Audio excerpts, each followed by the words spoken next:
this is,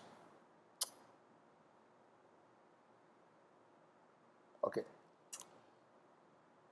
This is our last lesson in this course, lesson number 11, which will give the workshop number 11.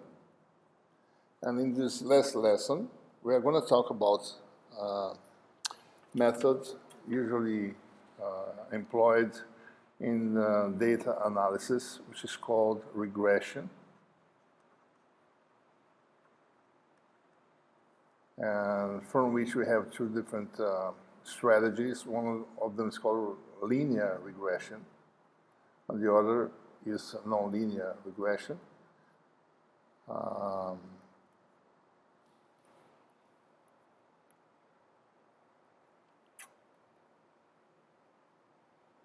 And the problem is generally, can be stated like this. In general, you have physical quantity, let's call this quantity W, that depends on a set variable, let's say X, and you measure the quantity W for different values of X, different points. When you make an experiment like this, you might have noise, might have, you know, several other effects coming up, but you understand a little bit of the physical phenomenon, so you can predict the behavior by a physical function, which would make a mathematical dependence between those quantities. Would be something like this. And the idea is that this model function, let's call f, is a function of x and depends on a set of parameters which will be contained in, let's say, parameters A, B, and C, and so forth. And in general, what the objective in regression is to determine the parameters A, B, C that best fit the model function to the data. By doing this, you might extract information on the experiment. I mean, you might extract what are the values of the parameters. These parameters might be physical quantities that are important. You might be measuring those quantities by inferring them from the experiments. So that's what regression is. When the function, the model function, is linear in the parameters, let's say, for instance, let's say that you have a function that has three parameters, let's say a plus bx plus cx squared. There's a simple quadratic function. Let's say that this function models an experiment, so the parameters are a, b, c, and we can see that the function itself is linear in those parameters. So obtaining those coefficients a, b, and c is what is the objective of this lesson. So then we will have a process called linear regression.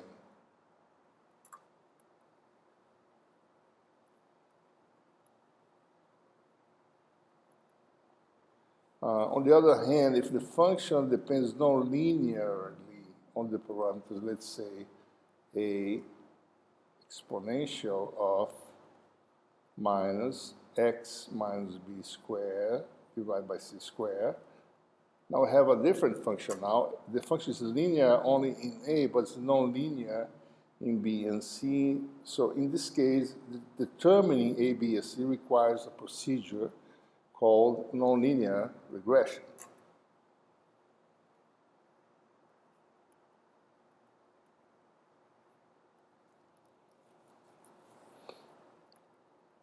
So we are going to show that for linear regression, it's possible to exactly determine the coefficients or the parameters that govern the physical phenomenon in an exact fashion by minimizing the mean square error between the model function and the set of data points. For the case of nonlinear regression, we can solve for the parameter, for the set of parameters, by doing a numerical procedure, by using the same principle, by minimizing the mean square error between the model function and the set of data points. All the development that we are going to carry out here is based on a paper. I mean, this is a well-known method. There are different ways to determine the solution to these problems. We wrote a paper in 2014 making a simple matrix formulation, which makes it simple to implement very well-structured programs for linear and nonlinear regression. So, all the theme of this class. Just open this a little bit here. So the theme of this class, the subject matter of this class is going to be based on this paper. Matrix formulation for linear and first-order nonlinear regression analysis with multidimensional functions. So the method is very general. And this paper is in this, you can find it in my web page, which is at this address. And then you go to the section. There are several pages here in this page. One of them is papers, web papers. So there's a couple of web papers that are exclusively published in this section here. And one of them is the matrix formulation that is the focus of this lesson.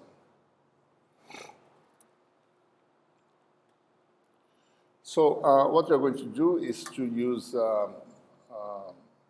because that I'm going to use a local version. So we are going to use multidimensional functions. So we have to establish what are the parameters involved. So let's say that we have, a function. We have a quantity which is W, which W is a quantity measured in n points. So I can represent the result, the physical quantity by the W variable as a vector, a column vector.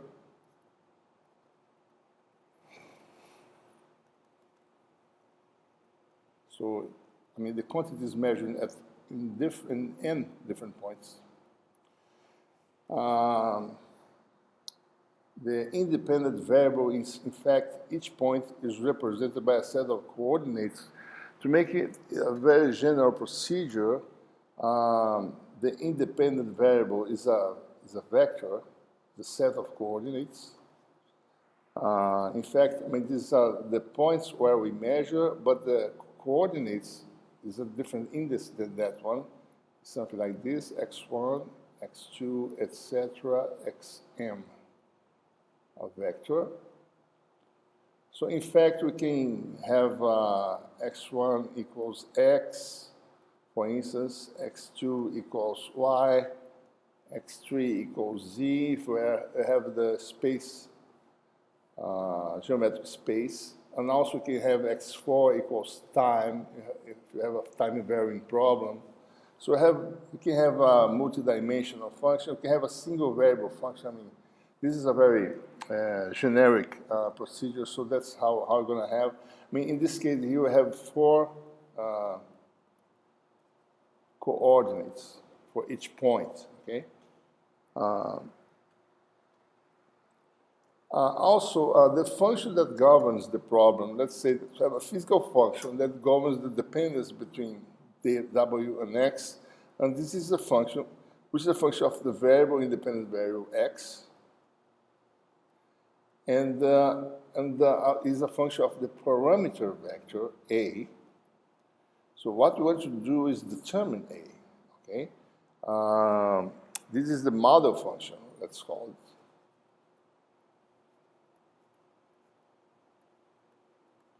which we feel that predicts the data that is stored in W. So X is the independent variable vector.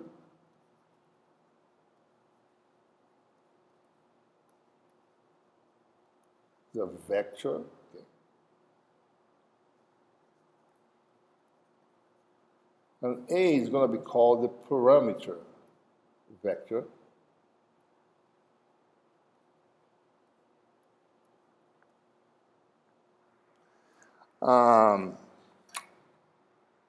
And what we want to do is to minimize the mean square error. So if we have W, that these are a set of data points, and have F, we can construct the F calculated at different points. Let's say that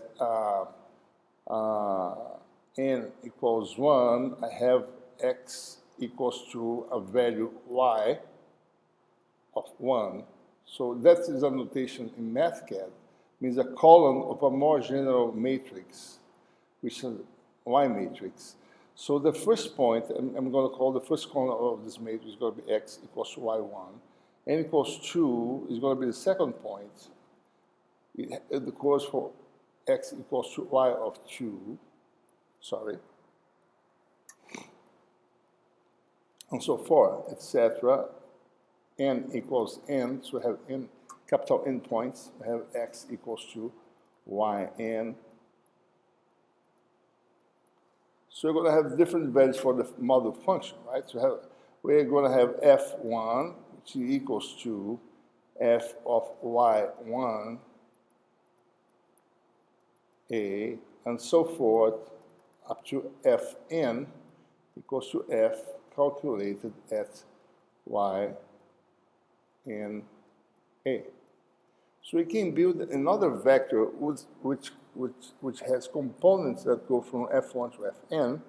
So it would be something like this, a vector, which is going to call it the vector f. Okay?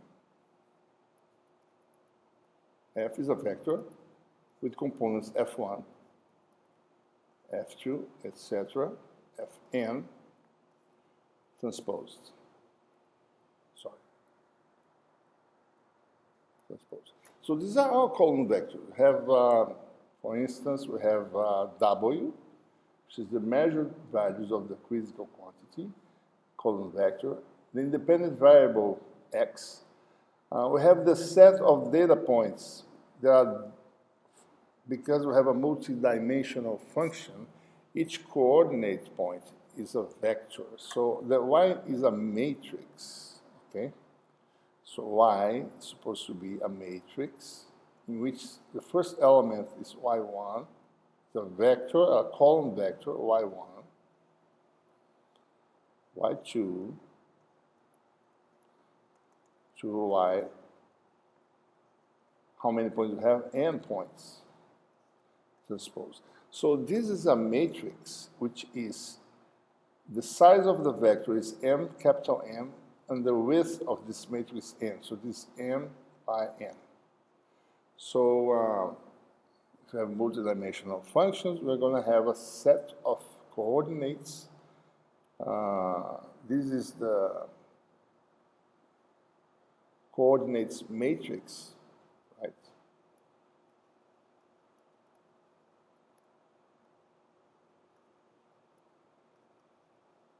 Which stores all the data points, all the independent values of all the values of the independent variable. So what we have here is, so we have built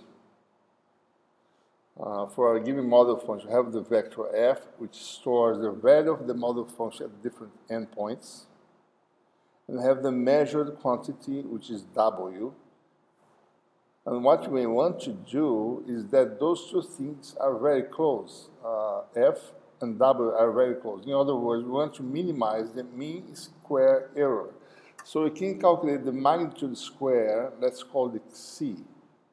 of the difference vector is something like this: W minus F transposed times W minus F.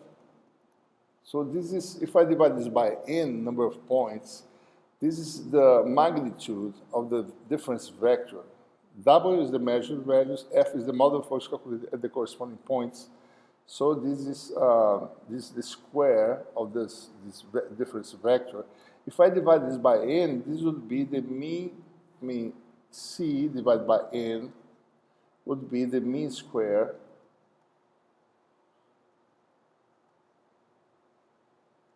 error. Okay? What you want to do, I mean, because of noise, F cannot be exactly equal to W. But you can choose a set of parameters in which F is as close as possible to W. So what we want to do is to minimize this quantity here. So observe that, let's go back again to the A is the parameter vector, which has several components. Let's say we have L components, A2, etc., AL transposed. So this function is a function of A.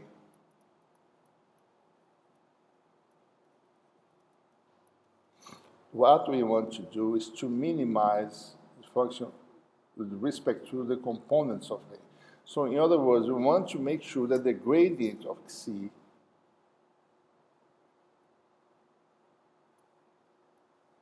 is 0. So, I mean, if the model function is a good representation to the measured quantity W, then this could give a maximum, or this could give a minimum. So if you have a good model function, the result obtained is going to be, and if you have a good model function, right, you're going to have a minimum, not a maximum. So that's what you expect to do. What is nabla here? Nabla is the vector whose components are the derivative relative to those parameters.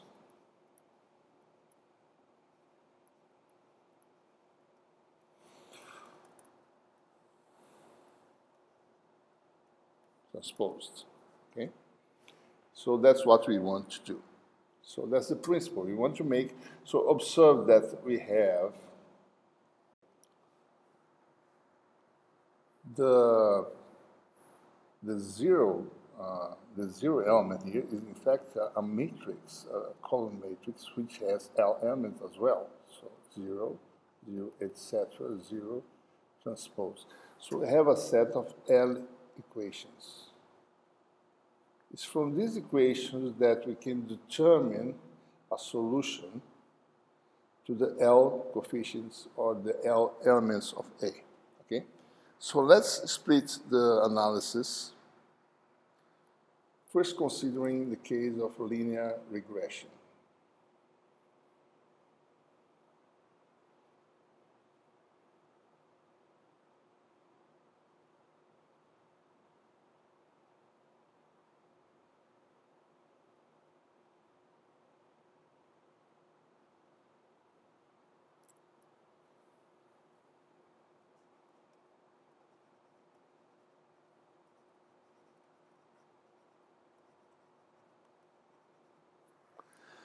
Well, for linear regression, we can always, as we stated before, the function is linear in the elements of vector A.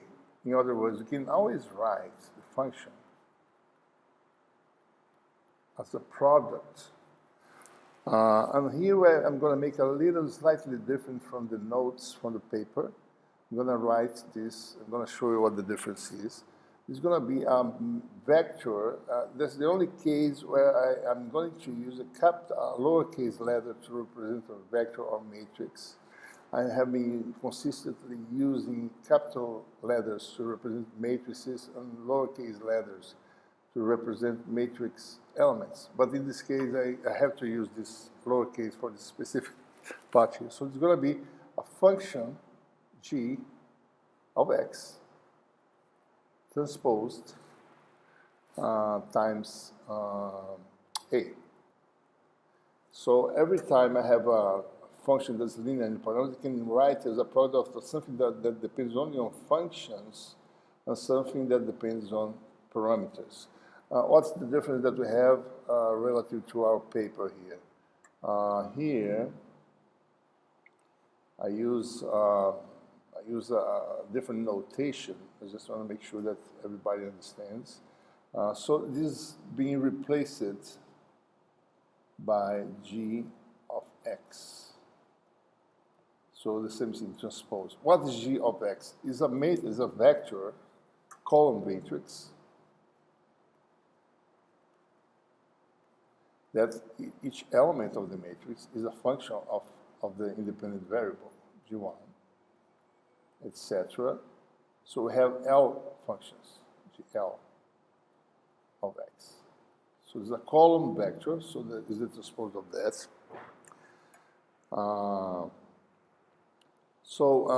We can calculate gx at the different points. For instance, at x equals to yn,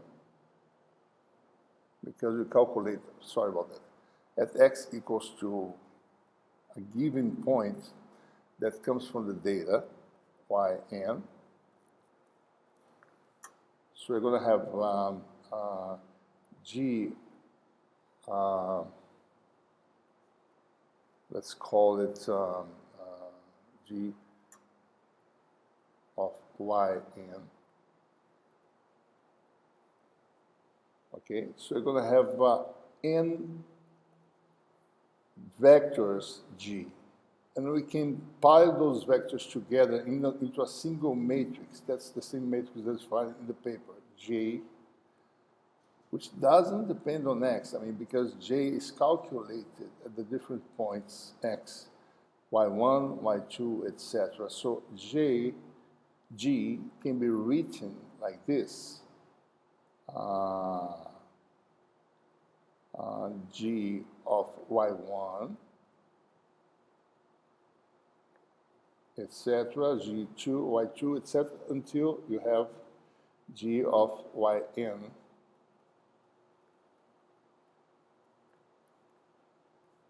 Okay, so we have a column like this, a second column, several columns. G is like that.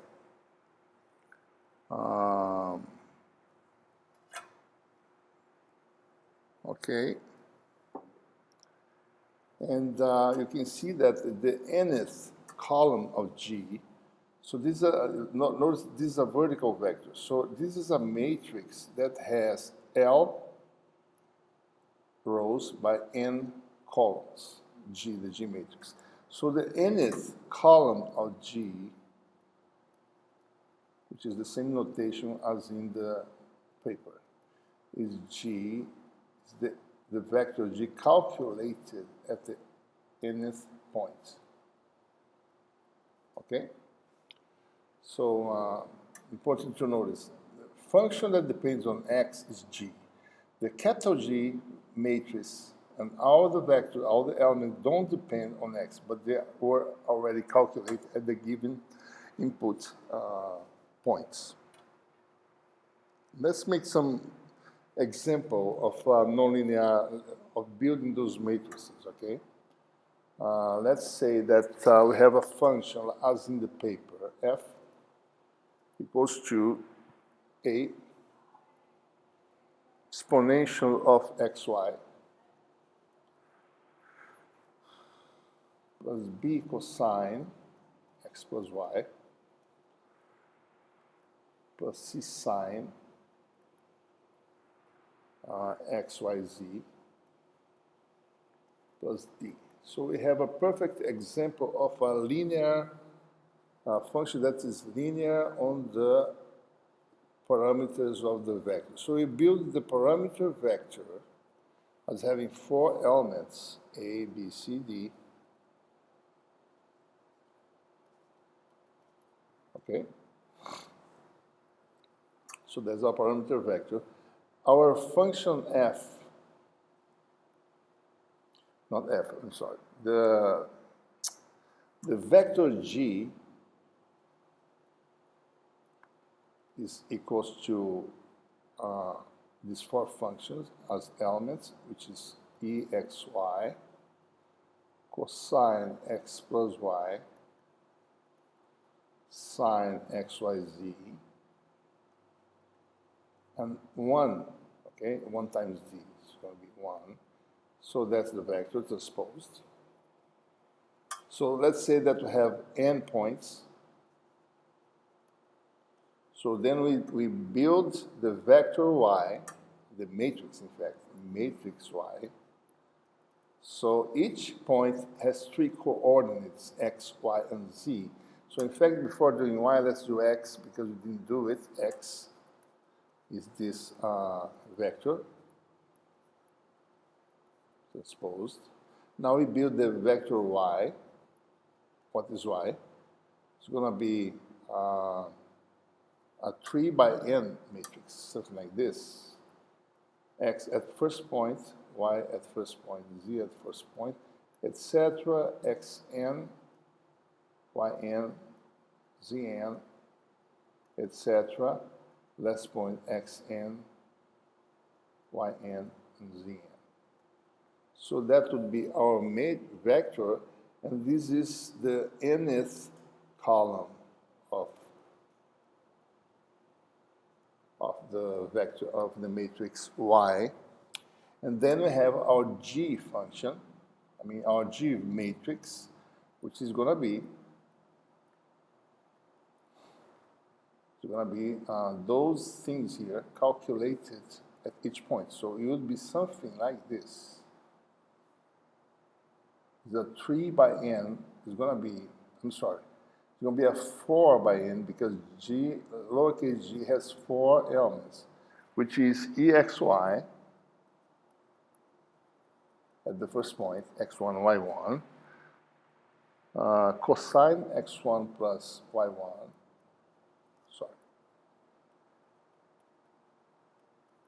Third element is sine of the product. The fourth element is always 1.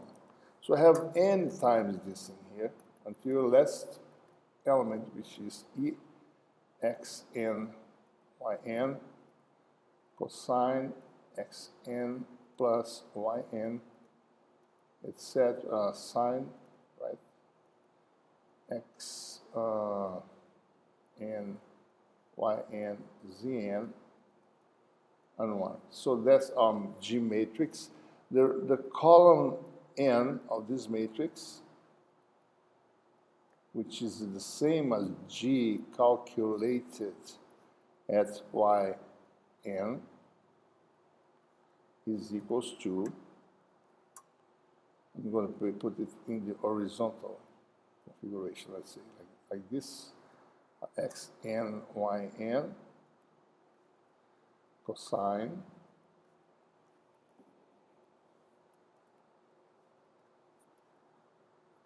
sine of the product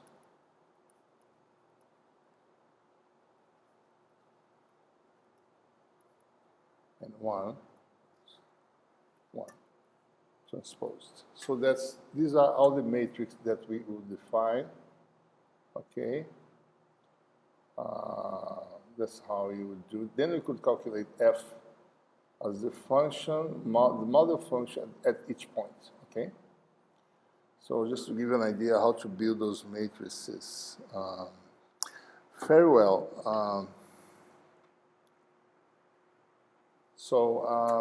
As we were mentioning, the function now is written like this: f equals to, in fact, f calculated at different points, f1, etc., is going to be the G matrix. Because you see, observe that, just to give an idea, okay, how do we get to that? I mean, f calculated at the nth point, let's call it fn, is equals to G calculated at the nth point, which is P of yn, transposed times A. So this is the nth element. So I can build, so this is a single scalar parameter, okay? So I can build the vector F just by combining all these elements into a single matrix. When I do that, I'm going to use, in fact, the capital G matrix in place of this thing here. So it's going to be something like this. Transposed times A.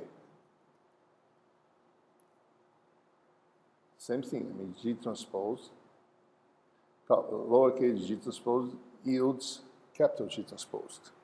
So we pile everything together into a single compact notation, okay?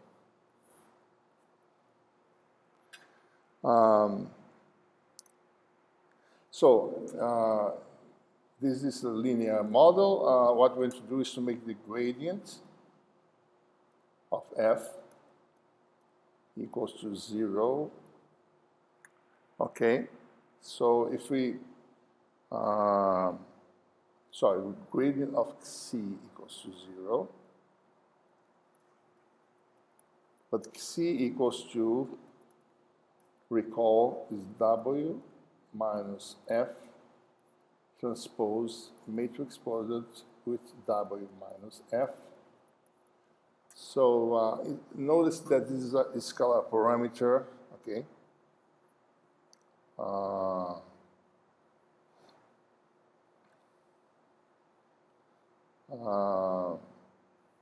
We can expand this. It's going to be WTW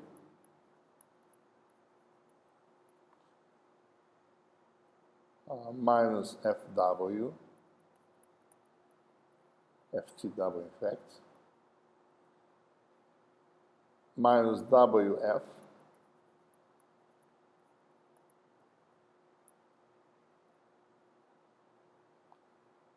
plus F, sorry, it's not W, it's minus W transposed times F plus F transposed times F. Notice that the only element here that depends on the parameter vector is F, transposed on F. This doesn't depend on the parameter. So when I calculate the gradient of C, it's going to be 0. It's going to be minus, put minus in evidence, it's going to be only the gradient of F transposed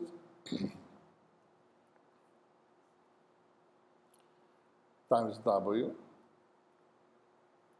The derivative just goes straight, doesn't, in fact, let me do element-wise, which is going to be easier. It's getting confused like this. Let's call, I mean, the element of the gradient operator simply DDAL. So we calculate just one of this, and we generalized, okay? So it's going to make it simpler. So let's calculate DCDAL. It's going to be equals to, this is 0. It's going to be minus DFTDAL. Let's put this minus in F, factor this out, this minus here. So it's going to be, a minus is going to be out. So I calculate that times W, minus is factored out, plus W transposed, the F, the AL, plus derivative of the product, which is going to be DFT, the AL times F. Sometimes I'm forgetting to put the tilde symbol, but don't worry about it. Simply say that everything is a vector or matrix, plus F transposed the F, the AL. Observe that each of these terms here is a scalar, okay? This yields a scalar parameter. So this is equals to, for instance, this one is equals to, the transpose of this is equals to this. So this is equals to W transpose times F. Okay? So this is equals to the transpose. So So if we calculate the transpose of this, it's going to be this one. So this is the same as 2 times dF transposed, the AL, because those terms are equal, times F. Okay. And also this can be put, I can transpose this without affecting the result. So it's going to be dF transposed AL times W. So those are equal. So it's 2 times. I mean, I can drop this term here, put 2 here. So I have 2 times this and 2 times that. And in fact, there's a sign that is wrong here. So this is a minus sign here. Sorry. There's a minus sign right here. I forgot about that. So no, this minus here and minus here too. Okay. So I have minus 2. I have 2 times this. Those two give 2 times 1 of this, minus 2 times that. Observe that this is common. So we can easily show that I have some spacing here. Dixie dAL equals 2 minus 2 times dFT dAL. So let's see what's left is W minus F.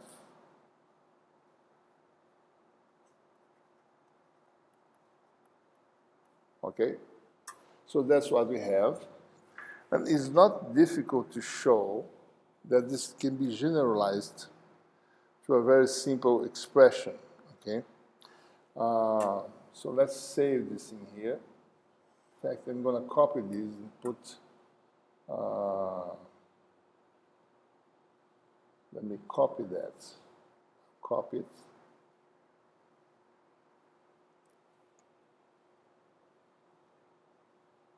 Copy this term here, I'm going to use it. Sorry.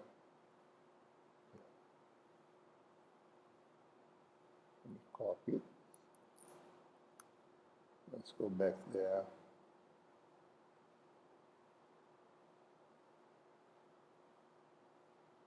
To the top.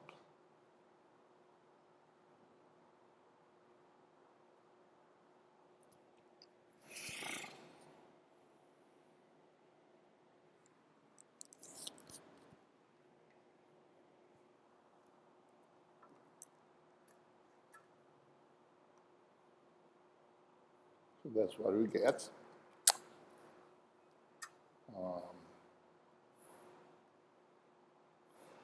Now, so we have one derivative, but we're going to apply the gradient, okay? Notice that is the element of this derivative. So I can apply, it's like an element of this thing here. So I can generalize, let's define a vector H. Let's just generalize that concept,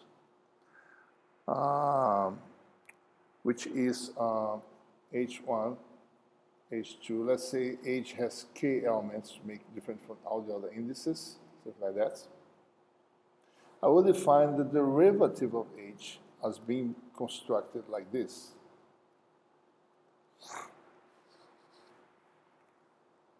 The derivative is a very general concept. I mean, it means derivative relative to all the parameters that H depend on. And H depends on the parameters that are the A parameters. So we're going to have something like this. It's going to be something like this. W transposed H1.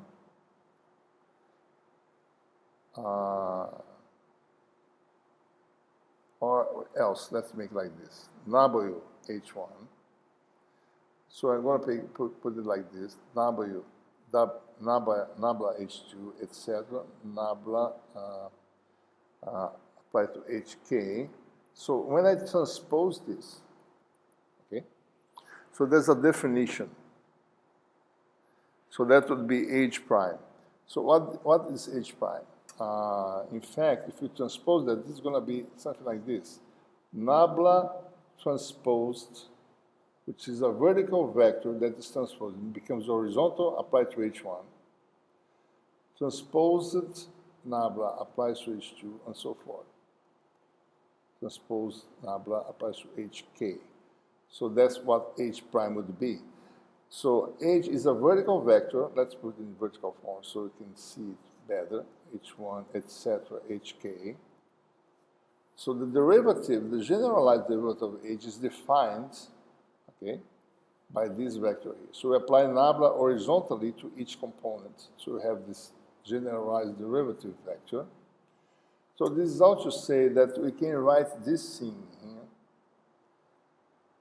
as the derivative of F transposed. You just do some work, some development. We are going to show that gradient of C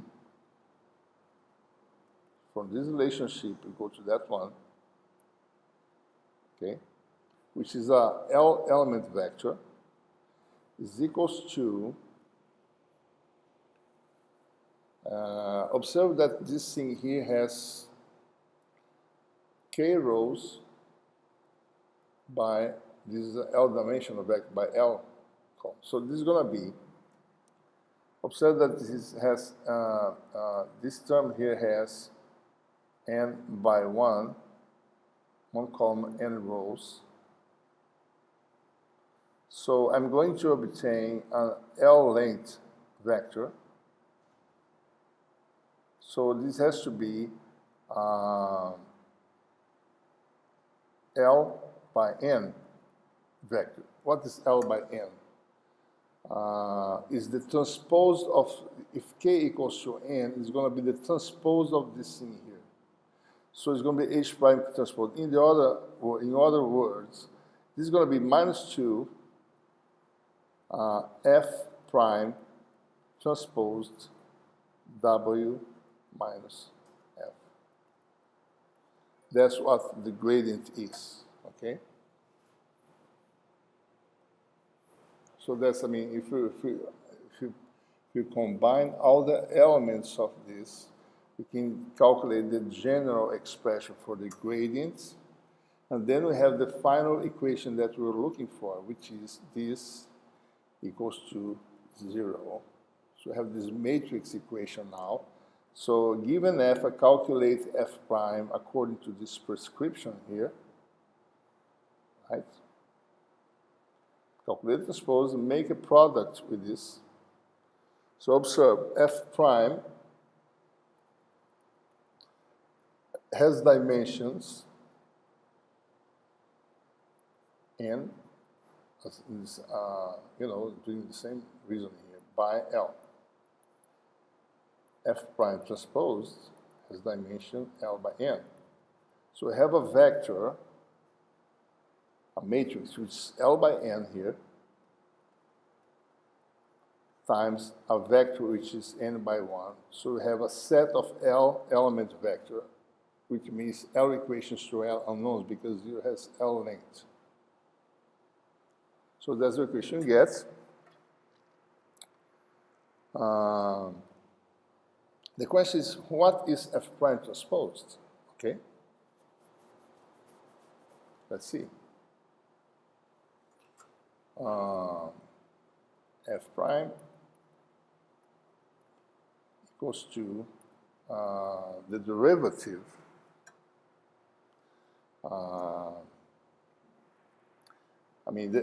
the F prime is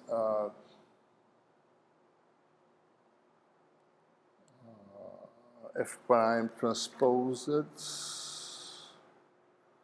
Let's go back again to calculate this derivative here explicitly, knowing that F can be written as a product. We want to calculate F prime transpose, so let's explicitly write the expression for F, which is G transposed times A. So let's calculate one derivative here, the F, the AL, the L elements, G transpose doesn't depend on A, so it's going to be G transposed, dA, dAl. Okay. Again, notice that this is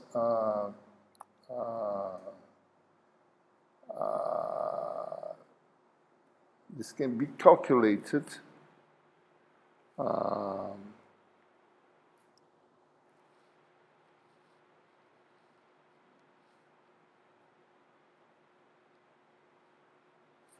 this is the F dL, but we want the F transpose. That's what's in the original equation. The F transposed, the AL, equals to the transpose of that, which is the A transposed, the AL, times G.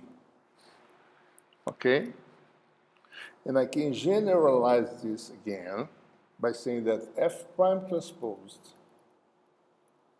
okay, it's just a matter of generalizing. It's going to be A prime transposed times G, where F prime is calculated according to the definition I just gave for the H function. If we calculate that, let's say A, which is A1, let's see what is A prime, A2, etc., AL transposed. Okay, A prime, let's calculate explicitly, it's going to be nabla of A1, nabla of A2, etc., nabla of AL transposed. Notice that nabla of A1 is a vector which is 1, 0, 0, etc., 0, because it's the derivative of A1 relative to A1, derivative of A2 relative to A1 is 0, and so forth. Okay? So the first row is 1, 0, 0, 0. In the same way, nabla of A2 is going to be a vector which is 0, 1, etc., and it's going to be, when you build it, the transpose is going to be something like that. And again, we go to the last element. That's what we get. So in fact, A prime equals to the identity matrix of L dimension. A prime transpose is the same.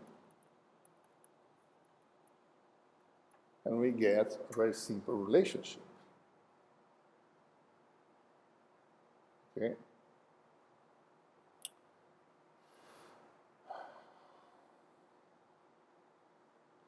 So what is F prime, right?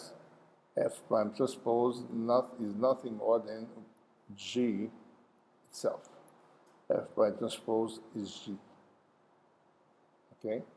So what we have is that the equation that we have, which is minus 2G, right? F prime transpose is G.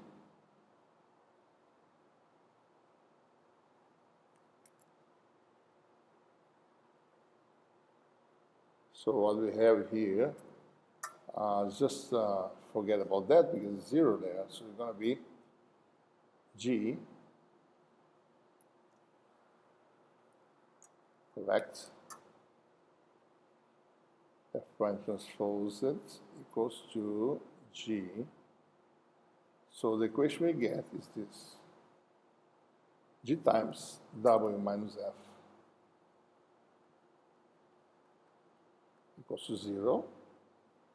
So that will enable us to solve for the A vector. Let me write it again.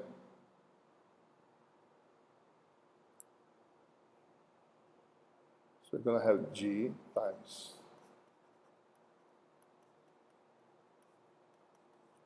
Now we can solve for A because A is hidden here. F equals to G transposed times A. So just have GW, which is a matrix, equals to GF. Then we have GF is G transposed times A equals to G transpose times W, and finally we get the solution. A equals to G transpose inverted times the matrix GW. Let's see the dimensions here, okay? This is, this matrix G is L by N. The transpose is N by L, so this gives an L by L matrix. This is L by N. This is N by 1. So this gives me a vector L by 1. So this product here is going to be L by 1, which is the dimension of A. So in summary, for a linear regression, we have an exact solution for A. I mean, an exact solution that minimizes the mean square error, which is given by GT inverse GW. So what we have to do in linear regression is just a matter of defining the G matrix. Just define a G matrix, giving a model function, okay, and the W matrix, W vector. Then you have the solution in matrix form. That's the final solution. Very well. Now let's talk about nonlinear regression. In nonlinear regression, we don't have a linear dependence of the model function in the parameters. So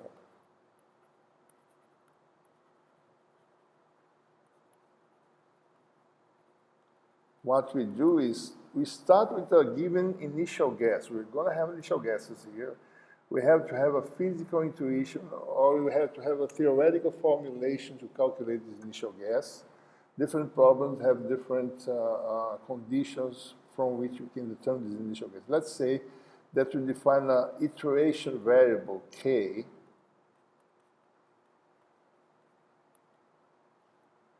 and what we are going to do is to iterate the A parameter vector, starting in the first value of k. It could be 0 or 1, then you calculate the next value, and go until you converge. I mean, until the last, there's a capital K, let's say, index, in which the A vector doesn't change significantly anymore. So what is the problem here? I mean, at a given point, suppose that I know an approximation for A. Let's say at the kth iteration, I know what is the value of A. A, let's say, is A of k. So I can recall that F depends on X and A. So this is going to be approximately the value at the close value AK, which is F of X AK, plus a small correction. But because F is a multidimensional dependent on A, we have L elements. I mean, if it was a single variable, a single parameter, it would be a simple Taylor series. But multidimensional have a generalized Taylor series in which the derivative gives rise to the gradient operator again. So we have the gradient operator. The gradient operator is derivatives relative to the parameters of A. So gradient of F at the corresponding value times the correction, which is A minus AK. That's how we calculate the new value, okay? So doing that, if we can generalize using the definitions we gave before. I mean, you can generalize this, but to calculate all the elements of F at the n different points, we can define now. We can say that F The matrix F, which elements have F calculated at different input points, which is y1, y2, etc., yn, is approx F at the kth iteration. I'm going to make a simple notation here. This means F at AK plus, this is going to give rise to the derivative operation that we defined before, correction A minus A of K. So, I mean, the entire vector F can be corrected using the previous iteration. This, in fact, is F calculated at A of K. This is actually F calculated at the new value A, whatever value is, okay?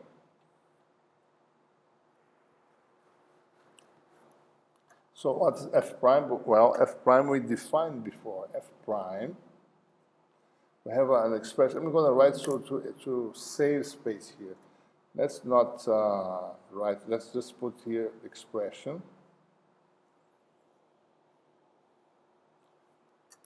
So that's the definition of F prime that we made before, okay? This is the definition here. So is the derivative, recall that nabla, again, just recall nabla here, is the derivative operator, or the gradient of operator, which is DDA1 up to DDAL, have L parameters. So that's what nabla is. So that's the standard definition of the derivative of a vector, okay? Now again, minimization that we did before, the minimization of C led to an equation like this. If you recall, is F prime transposed W minus F equals to 0. That's what we got before. I mean, independently on the linearity or non-linearity of the function on the parameter vector. Now, what we have to do is to use this expression for F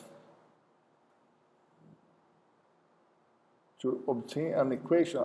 So what we are doing, we are linearizing the system, make it linear, but for small increments, that's true. And we are doing a first order approximation. That's why it's called first order nonlinear regression. So what we do here is to calculate F prime at the K iteration. F we expand relative to the previous value like this. And we calculate this correction here, delta A at the kth iteration, okay? So we're going to do that here. I'll do that quickly here. So the derivative, we are going to approximate, which is very well approximated, but the derivative at the previous value, at the previous iteration. So we have, I'm going to make this compact notation. Instead of putting A here, you just put the A at the kth iteration. So it's going to be F primes, W minus this thing here is the expansion of F I just wrote before here, okay? F at the given value A is F at the previous value, at the kth iteration, plus the derivative times the correction. So that's what we have. So this here is delta A of K.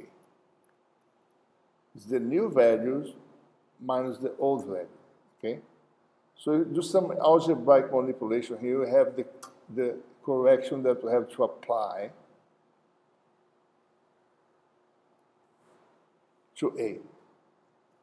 So in fact, what we have to do, I mean, we always correct A by a small increment at the kth iteration, which is given by this simple matrix equation.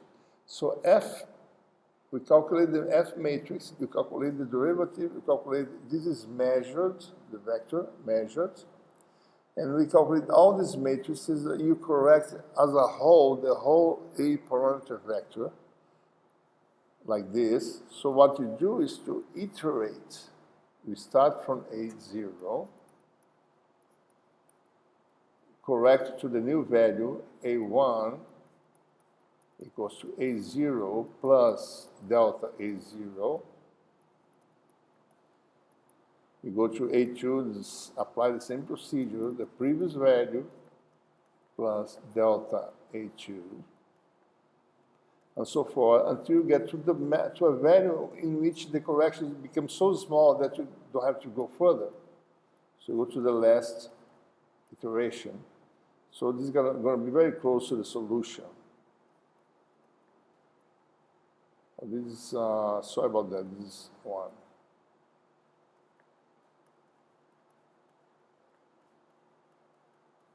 So that's the solution. So this is also called a method of differential corrections, because you make differential corrections to get the final solutions.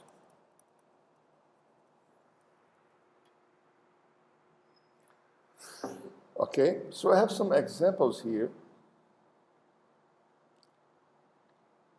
And also at the end of this paper, we have pseudocode to teach you how to implement the procedure. Let's say that we have a function that's linear. This is a linear interpolation. We did something like this before. This in fact is what's called the GX. Okay, we did that before. That's the G matrix. I think we did that before already. Okay, we already did that. The other example is a Gaussian function. The parameters are A, X bar, X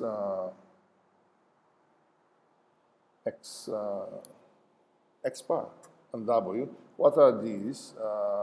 This is a Gaussian function, which is, if you plot it, something like this. So the centroid of the Gaussian function is X bar, W times 2 is the full width, when the function drops to 1 over E, and A is the amplitude or the magnitude or the maximum of the function. So this is a function that models several physical phenomena. And, in this case, you calculate the several. That's your.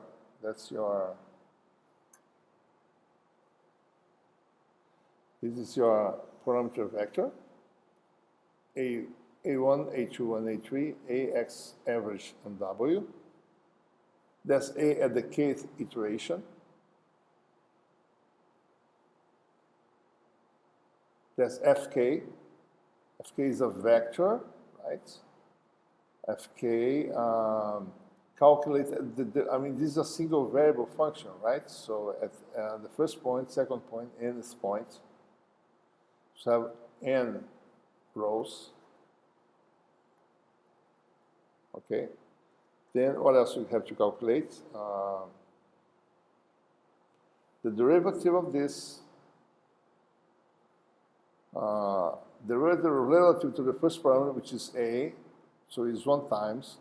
Derivative relative to the second parameter, which is going to be, second parameter is X average.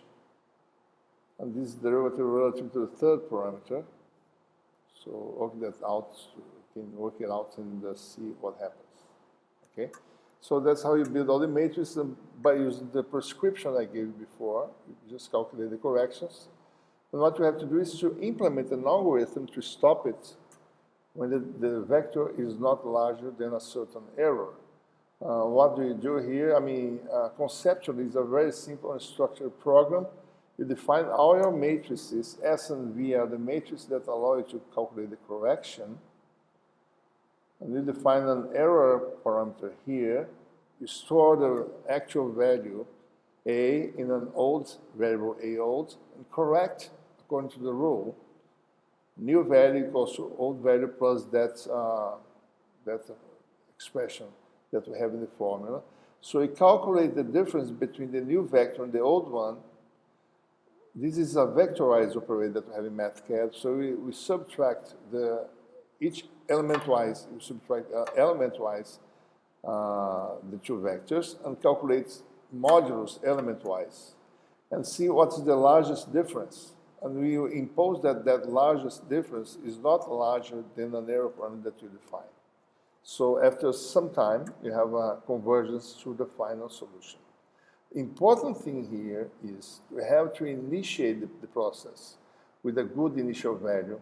Sometimes you might the process you can find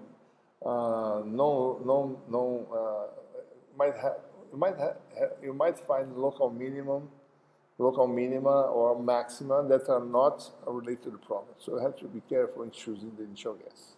Okay.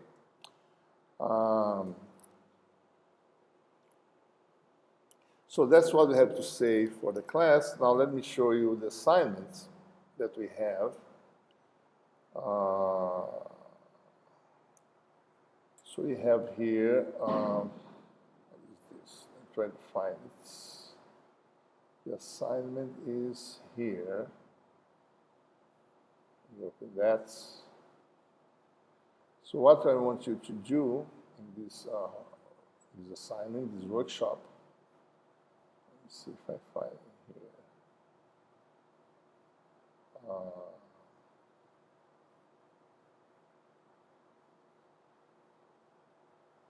Here.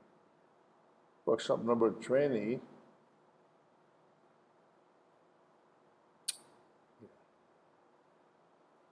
Sorry, number 11. No, not that one. This one. In fact, we are going to download this whole zip file here. But let me show you the here. So there's the assignment we have. We are going to have traditionally a first part of the assignment.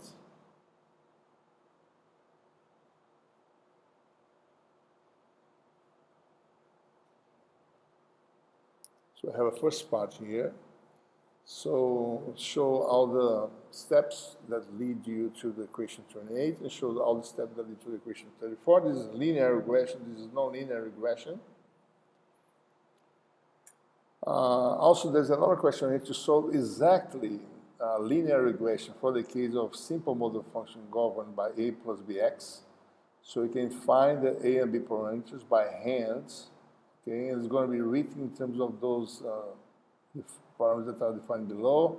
I mean, the solution you have for a and b is going to be written in terms of the average value of the x points, x values, independent variable points, the average value of the square of the points, average value of the physical quantity, and the weight average of the W function, W quantity, which is something like this.